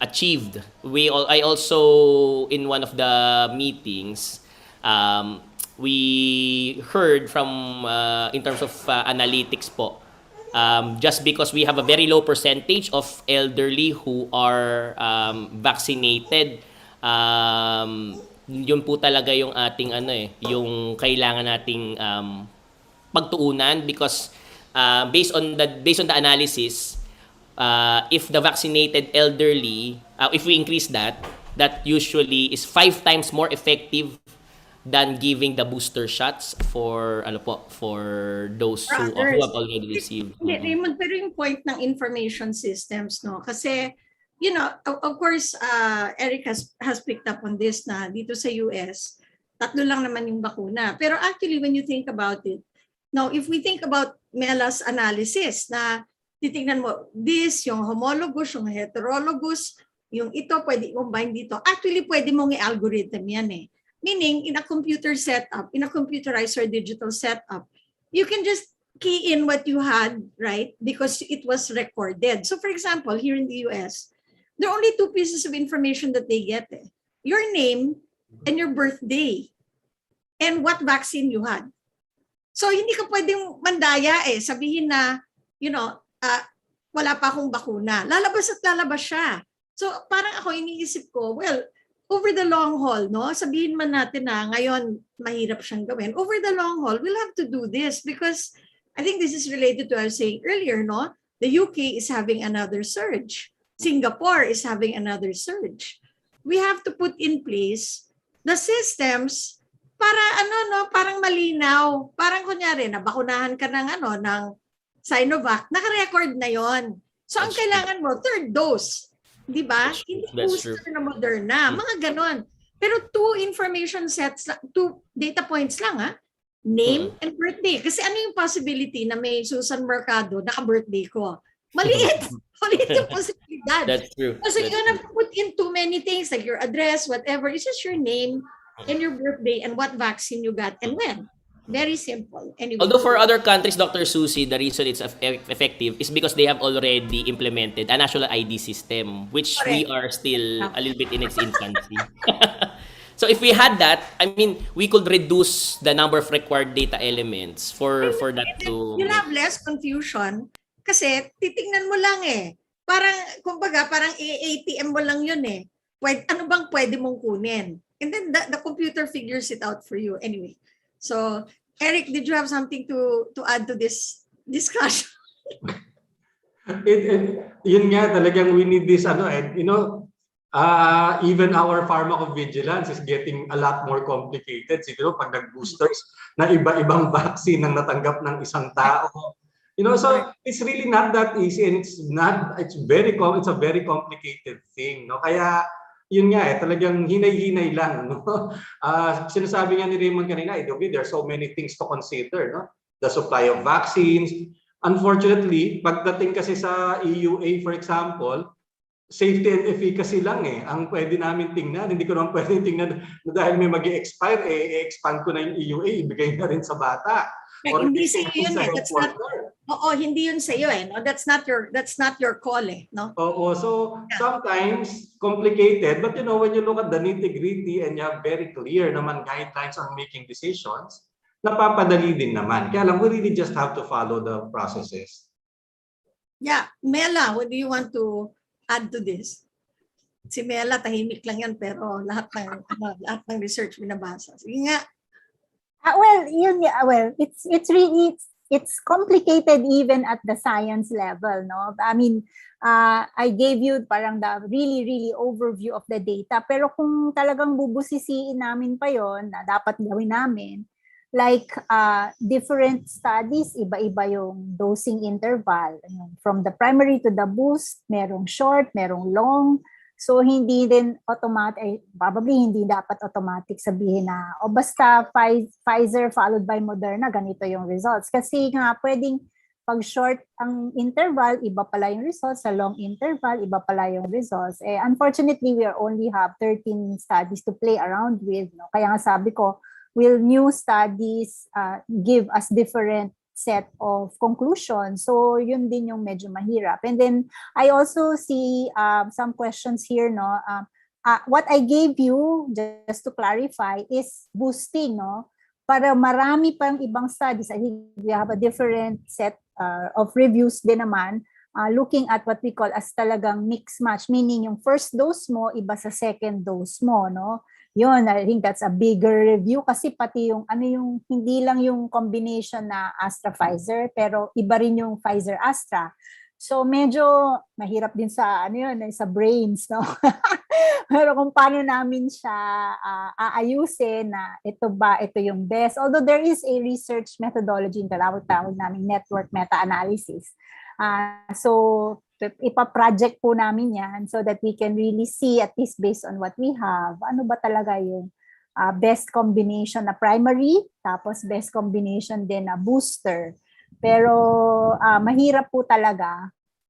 So ang lang is, there is a reason and a process on why we give recommendations and why we ask, why there's a logic on the recommendation. So pinag-isipan po ng maigi yan. So at kung hindi pa kami nakakapag-desisyon ay dahil pinag-aaralan pa po ng maigi, no? So sabi nga namin, please give us a little bit more time. Kung ang WHO na marami silang experts, they can really work 24/7 kasi while Latin America group is working, is sleeping, the Asian group is working, kami sa Pilipinas, syempre natutulog din naman kami pagka sleep time, although minsan hindi na rin. So, but yeah, we will study the data if it's there and try to see what we can give you and inform, people who will decide and people who will implement. They do ask for the data, so rest assured we act and decide based on the science. So yun. That's Thanks, all. Bella. Natatawa si Eric kung sinabi mong hindi natutulog niya. Parang natamaan siya. Okay. Raymond, what are the questions coming from the audience? Sige nga, tingnan natin tanong ng ating. We have, well, I'll just pick out, some of them have already been asked, but this one pala will be asked live. Okay. So this one is coming in from Irene Garganta, and I'll just throw this to DJ Eric, no, kasi this has to do with the public announcements, let's call it, in terms of the HTAC recommendation. So here our audience member cites an article from CNN Philippines in terms of, as it states here, the health department recently approved the recommendation of HTAC to give booster shots for healthcare workers and senior citizens 6 months after they complete the primary dose. And while immunocompromised patients can get additional shots at least 28 days after they complete their vaccination. So, any comments on this, DJ Eric? And is this something na will happen? How soon will this happen? Is it happening already? Ayun po. Go ahead, sir. Yeah. So yung recommendations ng HTAC is exactly what yung combinations na nakalagay doon, several combinations. Yan yung ini-evaluate ng vaccine experts natin ngayon kung papayagan natin. No? If you look at dapat po pasahin din natin yung buong HTAC recommendation. I think it's posted somewhere naman on the website of HTAC. Nakalagay din kasi that we have to remember that these are interim recommendations. That as more data comes in, sabi nga ni Mela, araw-araw paggising niya may bagong dadagdag. Magbabago pa po talaga yan at saka magkakaroon pa ng bago tayong informasyon. And in fact, they admit that it's based really on right now very low quality low quality evidence. I mean, kulang pa talaga yung ebidensya, pero gumagawa lang tayo ng recommendations na interim para makapag-start na tayo ng decision making. So, these are being evaluated now. I believe within the month there is going to be a decision on it. Pero yun nga po, pwede pa talagang magbago yan as we get more information. Thank you, DJ Eric. So I also receive information na these questions were supposed to be asked live pero hindi po. We have one member of the audience, Dr. Susie, from the media, Glendel Nazario of Manila Bulletin, and he is asking, there's a vaccine mix and match study, and now there is a booster mix and match study. I think yung tinatanong niya yung primary series na mix and match and then this booster mix and match. Eventually po ba, is it possible if someone will get 3 distinct vaccines, like first dose ay vaccine A, second dose is vaccine B, and then yung mga booster niya is vaccine C. And I think they're asking how soon that may happen or likely to happen in the Philippines po. Well, very unlikely naman yung tatlo na different. Kasi ang rule pa rin naman kung ano yung primary series mo, tatapusin mo yung dalawa of the primary series and then possibly get a heterologous third dose. So yun ang more likely. Yung tatlo na iba-iba, unlikely na yan, meaning naka-first dose ka tapos nagkaroon ka ng some severe reaction to that. That's why hindi nila maibigay. Kaya iba yung ibibigay sa yung second dose, kasi iba pa yung ibibigay sa iyo na booster, no? Pero napaka-unlikely na yon. I would think naman siguro maximum na yung 2 doses of the same vaccine and then possibly a third dose na heterologous. Okay. Yeah, actually Raymond, di ba? I think we were talking about this the other day that in childhood vaccinations, for example, DPT, 3 yun di ba? Yung hepatitis, 3 din yun So, I was a little bit surprised that there were only 2 shots for COVID-19. But actually, so we have to, parang I think what I want to say is that we have to go with the flow in terms of the science, no? Kasi parang sasabihin ng iba, sabi nyo dati 2, ngayon gagawin nyo ng 3. Hindi, kasi lumalawak yung kaalaman natin no? So wala talagang usapang sarado rito Katulad nga na sabi ni Mela, baka pagising natin bukas ng umaga, may iba na namang bagong mangyayari. So we just have to go with the flow. I think people are getting anxious kasi pa iba-iba. But when I think about it, most of these vaccinations are in 3 doses, and most boosters take a long time before you do the booster. Diba? So ganun din yung prinsipyo na sinusunod natin dito. Sige Raymond, go ahead. Thank you, Dr. Susie. The other question that was supposed to be asked live comes in from Irene Garganta. And I think her question is more so about the terminologies po. So is there such a thing as re-vaccination? So two full doses of another brand? Yun po ba ay mangyayari? Lalo-lalo na sa mga nakatanggap ng Sinovac and vaccinated more than 6 to 8 months ago. We give it to DJ Eric again, sir. Si Dr. Padolina yata ang mas nakakaalam niya. Sige. We'll call her na lang. Sige, sir. Dr. Christia, apa. Yung revaccination, definitely nabanggit naman natin na talagang kailangan klaro yung messaging natin sa tao. Okay? But we still rely on the evidence, the science that is given to us. So kung halimbawa, meron pa kami naririnig kasi baka pwede ko magpa-testing muna kung may antibodies na ako bago ako magkukuha ulit ng another dose. So I think all of this, tama si Dr. Mela, it's a living document, it's a living recommendation. Kaya pag nag-i-issue rin kami ng situational report, as of today, ito yung balita. Ito yung accepted internationally.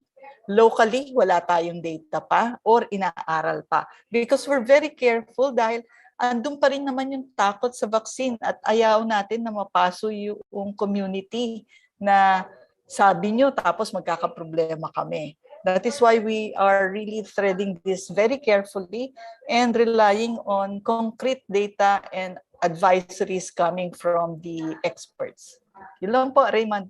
Thank you po, Dr. Christia. Go ahead, Dr. Susie. Meron kasing comment si Dr. Clotilde House, professor natin to. Nako, sabi niya, you cannot compare to primary shots for infants since the rationale is different due to blocking antibodies in the mother. Kaya 3 doses before 6 months. Okay, so I got that. Parang I think I was just saying na the evidence is changing. So that was my context for that, no. So thank you for that, ma'am. Okay. Any other questions we have, Raymond, before we... A few more questions po, Dr. Susie, and this one has to relate. Well, I go back to Dr. Padolina. The brand of vaccines available at various sites in the LGU are not allowed to be announced. So kapag booster shot po ba, are the LGUs now allowed to announce the brand of vaccine? So what are your thoughts about that, Ma'am Christia? Sabi kasi ni Susie, iba-iba per LGU. Even at the start, Navotas has been different. They register online on the date, time, and vaccine they want. So sa amin, it's a choice. We announce, we provide the schedule every Saturday for the whole week that this site will cascade this kind of vaccine and they choose. So I can only speak for Navotas, but I know na hindi ho nag-a-announce lahat. Nagkakagulatan pagdating sa vaccination site. Good to know. This one for Dr. Lapitan, the question is, are there any studies po or what does the evidence say in terms of the effectiveness of these vaccines, the boosters, sa mga variants po, Dr. Carmela? Well, the general observation is, especially the heterologous boosters, are more effective compared to homologous for at least for the variants that have been studied, alpha, beta, and delta. Less yung reduction of the titers with the heterologous compared to the homologous. But as I said, not all the combinations have been studied, but that was the general pattern of the results. Yeah. That's actually one of the 3 reasons of why they thought of heterologous vaccination and heterologous boosting is the variants that the variants is one of them. Of course, the availability of the vaccines is the second, and then the primary really is the adverse reaction to the first dose vaccine. Then that's when they thought, is it safe to give another? So mix match. So, okay. Yeah. So parang Dr. Carmela, even if they're more reactogenic kasi heterologous, no? Yeah. Mas okay kasi mas protektado ka against the variants. Is that what we're saying? Theoretically, that seems to be the result. No? Kasi nga, higher yung antibodies, minsan higher din yung T-cell. Reactogenicity kasi mostly, when you look at them, the results in detail, no, kunyari, mas mataas lang yung pain. Kasi siguro iba na yung vaccine, so iba na yung pakiramdam niya, tsaka matagal na since the first vaccination, so parang mas madami nagre-report ng pain, mas marami, although meron ding mas madami ang reporting ng flu-like symptoms, so yung mga short-term, mas marami in the heterologous compared to the homologous. Pero as I said, we don't know the long-term safety yet. Okay. Thank you, Dr. Mela. I will ask a sort of a controversial question just because it's repeatedly asked here in the Q&A. That's about a private sector procurement. DJ Eric, pinapayagan po ba silang magbenta ng kanilang mga na-procure na stocks at gamitin na pang-booster, kumbaga, DJ Eric? Yung short answer is no. Okay. Wala pong bakuna na pwedeng ibenta sa Pilipinas. Yun yung first line eh. Every time I issue an emergency use authorization, nakalagay, this is not a marketing authorization. That's the first thing. You cannot sell it. You can only sell it to government or partners of government. So, pwedeng nakipag-partner yung private sector, halimbawa sa gobyerno, bumili sila para sa employees nila. Tapos ito yung laging tanong na dadagdagan ko na Raymond. Binayaran ko naman. Ba't hindi ko pwedeng isaksak sa sarili ko, di ba?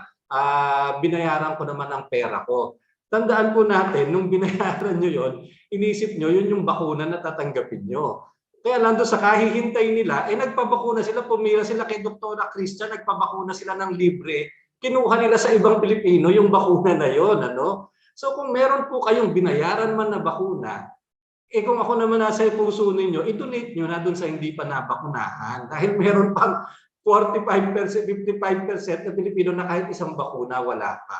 So you cannot sell it, you cannot buy it. Naisip nating tumulong sa gobyerno dati, kaya tayo bumili din ng bakuna para sa mga empleyado natin. Ngayon po na hindi na natin magagamit sa empleyado, dahil nagpabakuna na sila sa gobyerno, ibigay po natin doon sa kailangang bakunahin din. Ano? Hindi pa po pwede yung gamitin as if it was a commodity that can be bought and sold. Okay, thank you. Following, malinaw, Dr. Susie. Sorry po. Following through yung binanggit po ni Dr. Eric, we just like to inform you that we have 3 private entities po na nag-donate ng vaccine nila sa syudad po ng Navotas dahil sumobra na po. Okay, thank you very much. All right, we are at a good time to start wrapping up, and we're going to give our speakers a minute or two to compose their parting words, and we're going to now do our evaluation. Raymond. Okay, TVUP, may we have it on the screen? Thank you. Okay, maraming salamat po. This is usually how we do it towards the end of the Q&A. We have 5 questions which form our evaluation questions. We are seeing slow trickling po of those who are part of the Zoom able to respond. Sana po ay mas marami pa po ang mag-respond. We have a little less than 1,300 attendees in the Zoom. So hopefully they'll be able to, most will be able to join. Wala na po kaming nilalabas na iba pong evaluation poll. Ito lang po iyon. So sana po ay makasali po kayo dito po sa questions na ito. The 5 questions are as follows, and how you answer it is based on a Likert scale. The panelists demonstrated thorough knowledge of the topic. Number 2, the panelists were well prepared and organized. Number 3, the panelists spoke clearly and audibly. Number 4, the panelists used appropriate language with technical medical jargons adequately explained. And number 5, the panelists contributed to new perspectives and knowledge on managing various key COVID-19 health issues. We will not be closing the evaluation poll as we move on to the final word or final messages from our panelists. Okay, thank you very much. Yes, so let's go to our parting words. So for our panel, our audience are mainly frontliners. So what is the take-home message for them? So we'll start with Dr. Padolina.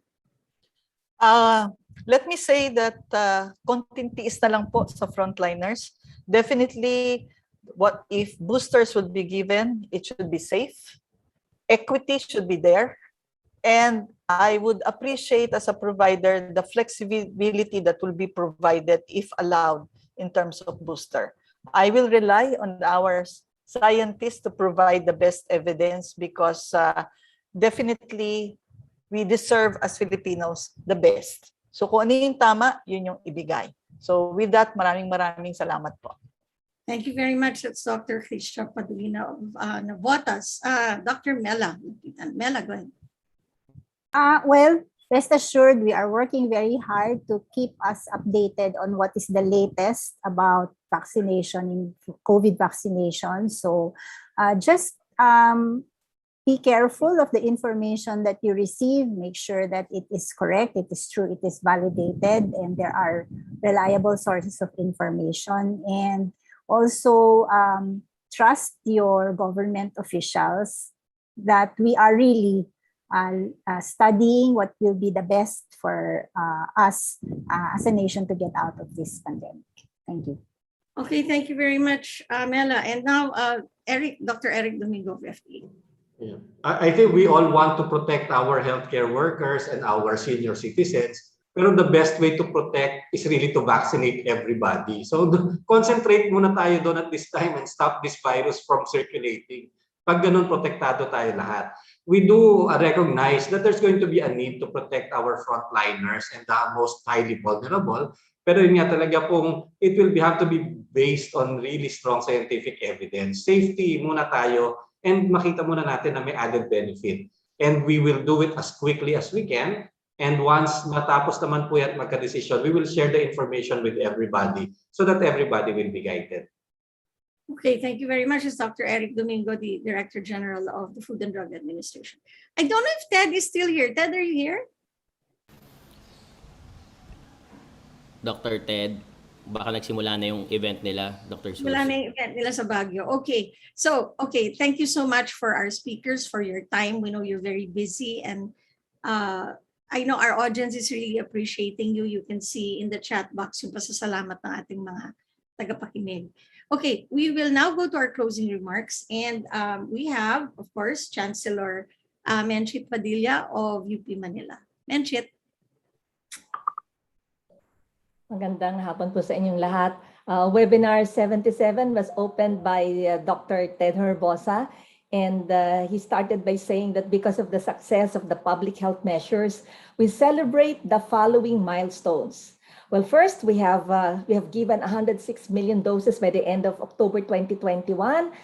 Second, we have the highest number of vaccine deliveries of 31 million in the single month last October. Number three, the highest number of vaccines, 13 million just for the month of October. And of course, you know, the inclusion of children in the vaccine schedule. And now we are discussing a third dose for health workers and those with comorbidities.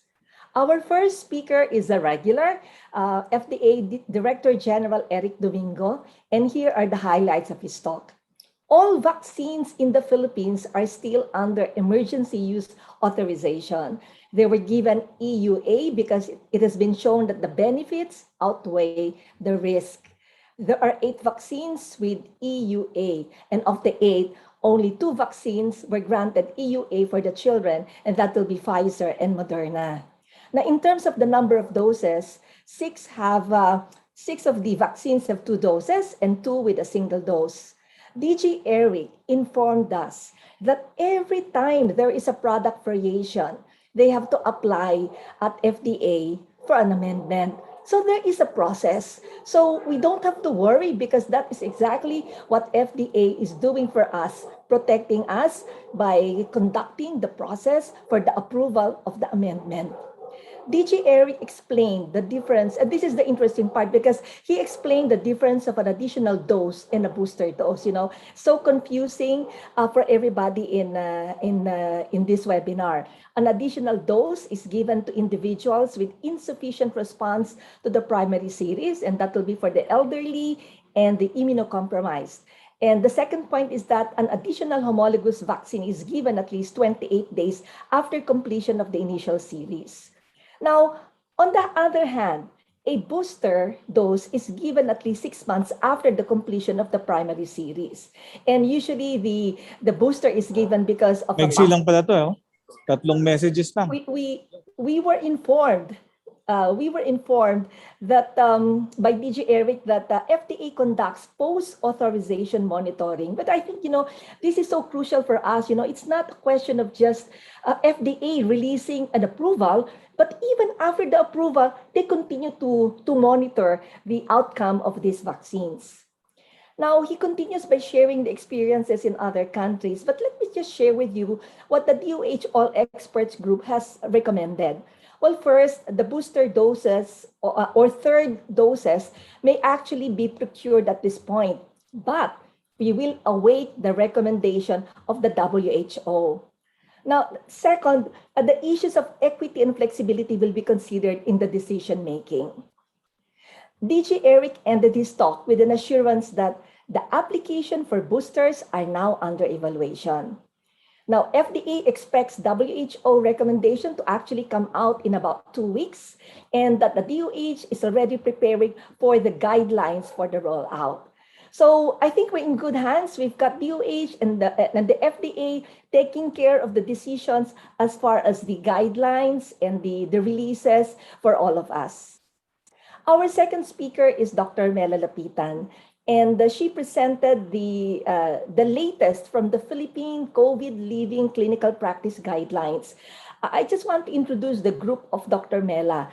You know, she belongs to a group of epidemiologists from who are doing real-time review of the studies conducted all over the world. So thank you, Dr. Mel, and to the rest of the members of the Institute of Clinical Epidemiology at the National Institutes of Health, UP Manila.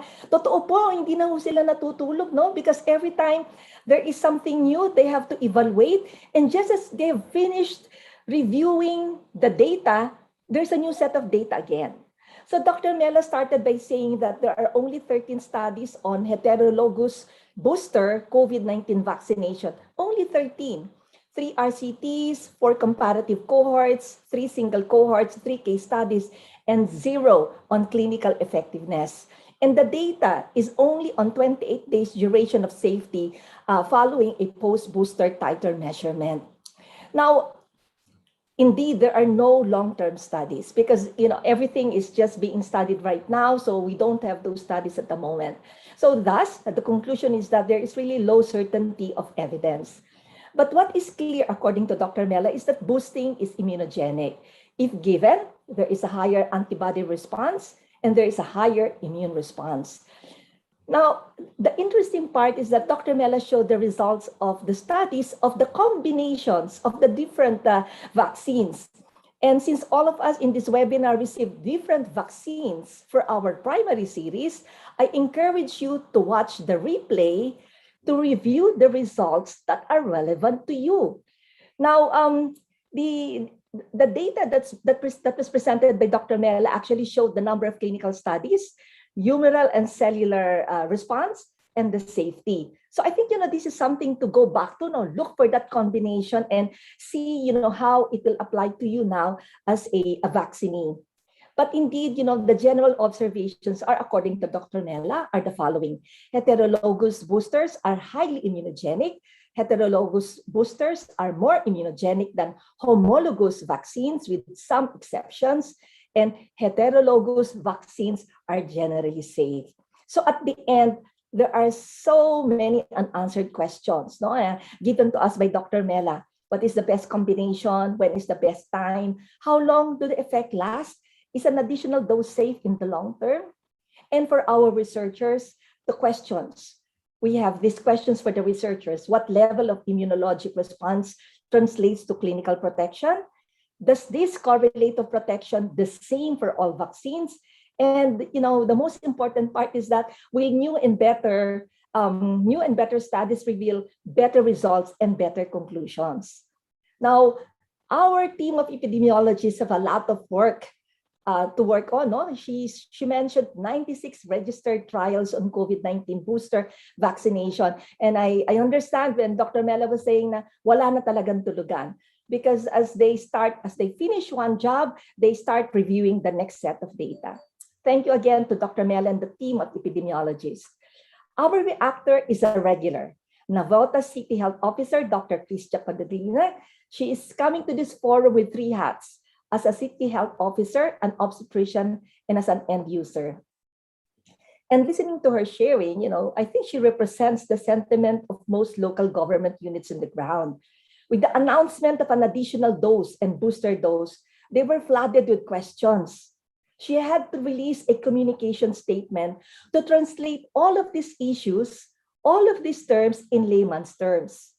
As you said, reality check lang, it's very important because the community gets so confused with so many conflicting statements being released in the television, in the radio, and even in newspapers. Her office also releases situational reports because, as she said, she wants to highlight what is local, and then she also highlights the international studies at this particular day. So that, somehow she shed some light into the confusion within her community in Navotas. Now, in Navotas, she has to consider the uniqueness of her community. She said, there are a lot of OFWs. The issues are different. They want to leave soon, and they want a certain brand because probably they were vaccinated with that brand already overseas. But at the end, as a city health officer, she has to consider equity, availability, and flexibility. This time as an obstetrician, she expresses concern for the pregnant and the lactating. Dr. Christia ends by saying that she and probably all of us continue to depend on science for the recommendations. Now, let me end with a WHO statement shared by Dr. Carmela, an open quote. Each dose of vaccine will save more lives if provided to the unvaccinated versus being used as a booster in the general population, close quote. So have a nice weekend. Magandang hapon po sa inyong lahat. And back to you, Susie and Raymond. Great. Thank you very much, Dr. Menti. I'm still muted. As Dr. Menti Padilla, our Chancellor from UP Manila, who really, I don't know how she does it, how she summarizes that, but she really captured everything. Thanks so much, Menti, for that excellent summary. Okay, next week, nako, we have a nice topic next week and speakers that you're going to like. So one of the things that we would like to talk about, and we were just looking for the time to do it, but I think this is a good time to do it, is to talk about how are we arranging the physical space of our hospitals, health centers, district hospitals, etc. So the Philippine General Hospital is going to present its one-word concept for COVID-19. And we will have we'll have Dr. Gapri Gaspi talking about how PGH is arranging so that na kasi simula, di ba, parang nagsasuffer yung ibang clinical services natin, parang puro COVID, especially for the COVID referral hospitals. But now, how do we do it? And PGH has its plan. They're going to share that. So Dr. Gapri Gaspi is going to present that. We're going to have the medical director of St. Luke's Global, Dr. Dennis Serrano, and two other speakers. But we will also have architect Louis Daya Garcia, who is an expert in design. So don't miss it, no? Kasi lahat tayo pinag-iisipan natin, paano nga ba natin naayusin itong mga health center natin, mga hospital natin, so that it's safe kasi mukhang pabalik-balik pa rin itong COVID, no? So we will talk about design. We have a title, but I think we're gonna have a better title, but it will be about how do you arrange the physical space. So please invite your colleagues in the hospitals and in the health centers to join us next week when we talk about this. Raymond, over to you. Thank you so much, Dr. Susie, and thank you for another excellent recap from our Chancellor Padilla of the University of the Philippines, Manila. So before we conclude our program for today, we all know that you had a very good time in terms of really absorbing a lot of the information that was very, very clearly conveyed by our panelists. We'd like to first acknowledge po the very hardworking team behind the Stop COVID Deaths webinar series. Without each and every one of you, our learning series will not be possible. You really are the backbone po of our online community, and we hope more and more people will join our credible online community. And then finally, also those who are asking, all of our webinars, 76 webinars, and now after this webinar, webinar number 77, will be archived for viewing at the YouTube channel po ng TVUP. So if you go to www.youtube.com and then type in TVUP, you'll be able to go to the channel of TVUP and then see all of the listed Stop COVID Deaths webinars po para sa ating online community. Maraming salamat po ulit sa inyo pong lahat. This formally closes our webinar for this week. We hope to see each other next week again during our regular Friday lunch date. Same time, same channel. Friday from 12 noon to 2 p.m. It's a date. Together, we can stop COVID deaths. So keep safe, keep healthy, and see you online. The enemy remains unseen. I'll keep your hand in mine. Let's say a prayer one more time. I know you long for home, but I am here, you're not alone. I'll stay with you until the coast is clear.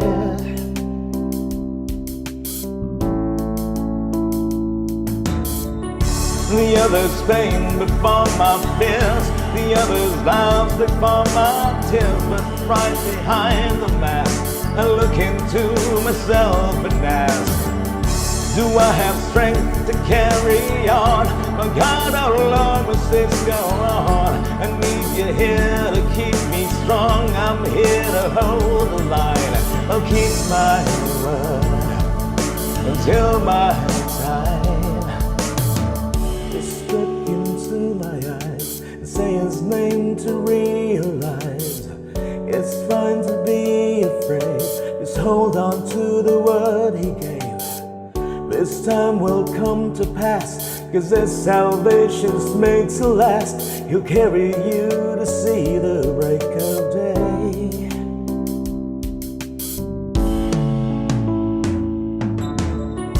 The others pain before my fears, the others vows before my tears. But right behind the mask, I look into myself and ask, do I have strength to carry on? But God, how long must this go on? I need you here to keep me strong. I'm here to hold the line. I'll keep my word until my time.